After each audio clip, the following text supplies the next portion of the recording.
Hi, I'm Catrina, and I'll be showing you how to embroider a simple sheep today. Embroidery is a practical and creative skill, and there's so much you can do with it. From mending worn clothes to personalizing curtains, cushions, dresses to handkerchiefs, there's a world of possibilities. It's also a sustainable and affordable option. When you think of embroidery, you might imagine a grandma in a rocking chair working diligently at her craft. There's so much more history to embroidery than that. Embroidery can be traced back many years ago to a group of prehistoric humans called the Cro-Magnons. Since then, embroidery has been used in all parts of the world. For example, Chinese embroidery developed to have 4 distinct styles: Shu, Shang, Su, and Yue. Some styles, like the Shang style, the embroidery mimics other art forms like calligraphy and is reversible. Other styles, however, like the Yue embroidery, incorporates raw materials like bird feathers and horsehair. In different parts of Europe, embroidery also stood as a symbol of status and power for many years. Royals used it in ceremonial dresses, and it became a status symbol as it required hours of labor and many artisans. Along with the royal families, the church also used embroidery to spread and honor the word of God. Actually, up until the Renaissance era, embroidery was mainly used for sanctified reasons of the church. A common biblical narrative that can be found in embroidery was the depiction of Esther, a Jewish orphan who later became the queen of ancient Persia. Due to her subservient and devoting nature to both God and her husband, she was the ideal woman. These visual depictions of biblical stories went on to influence people of all social standings, even allowing people who were illiterate to practice and learn about their faith. So how did something so powerful become associated with elderly ladies? The answer is in the plague. Before the plague, embroidery was a status symbol, but it was open to both genders. Both men and women practiced the skill of embroidery. However, as the plague hit, guilds started to only hire men. Then, in the Renaissance era, the idea of the individual genius rose. Since embroidery required multiple people and its association with women grew, the respect for the craft declined. Now that you know the history of embroidering, let's get started. For materials, you're going to want an embroidery hoop, white and brown thread, fabric, I'm using linen, fabric scissors, fabric pencil, and 2 needles. Now place your embroidery hoop onto the fabric.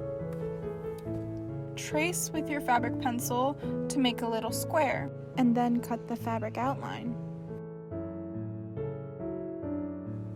Unscrew the embroidery hoop and secure the fabric. A pro tip is to squeeze the sides of the fabric to ensure that the fabric is taut in the embroidery hoop. Now that your embroidery hoop is ready, let's move on to the needles. Take 2 needles and your white and brown embroidery thread. Hoop the thread through the needles and then tie a knot at the end to ensure that the thread will not go completely through the fabric. Now with the fabric pencil, sketch a little sheep onto the fabric. For the sheep's legs, I'm using a detached chain stitch as a way to add some width and volume to the sheep's legs. To do a chain stitch, you first insert the needle through the fabric and make a loop by inserting the needle back but without fully pulling through.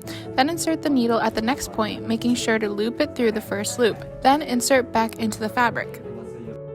After doing that 4 times, I moved on to the sheep's head. For the sheep's head, I use a basic satin stitch. This covers the area with uniform lines. A satin stitch is like coloring in a shape. Start at one end and pull the needle through. Insert the needle back at the other end and repeat the process until the shape is filled. For the ears, I did a backstitch. To do a backstitch, bring the needle up through the fabric and bring it down again. Then bring the needle back up again and then bring it down to where you first brought it down. Now repeat this process for the whole ear.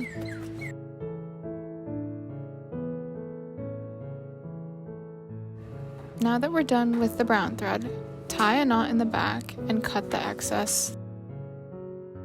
Now for the sheep's body, we're going to be using a technique called the French knot. It might take a few tries to master, but don't worry, any mistakes will add to the character and texture of the sheep's body. After inserting the thread through the right side of the fabric, loop the thread around the needle a few times. Then pull the loops taut and insert the needle back into the fabric at the same place.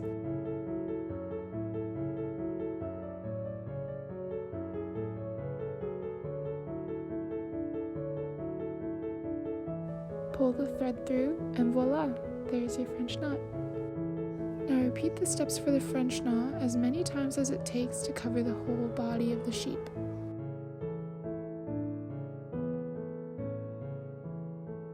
A big issue you might encounter once you start embroidering is that the edges of the fabric might start to fray. But no worries, embroidery expert Mrs. Susan Kimmerline is here to share some of her wisdom with us today.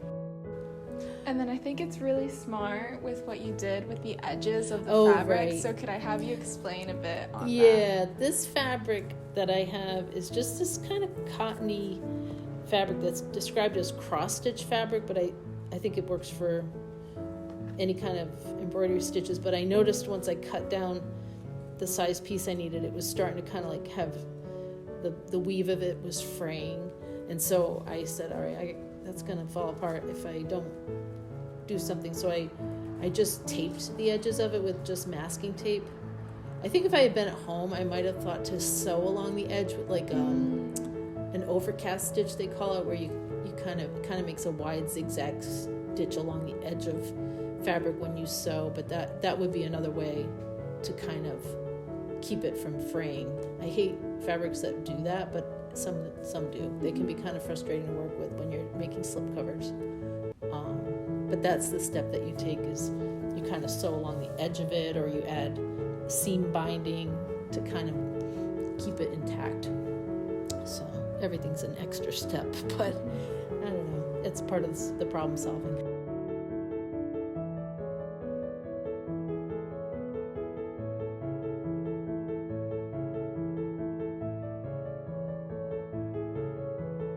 Thank you for watching this video and happy embroidering!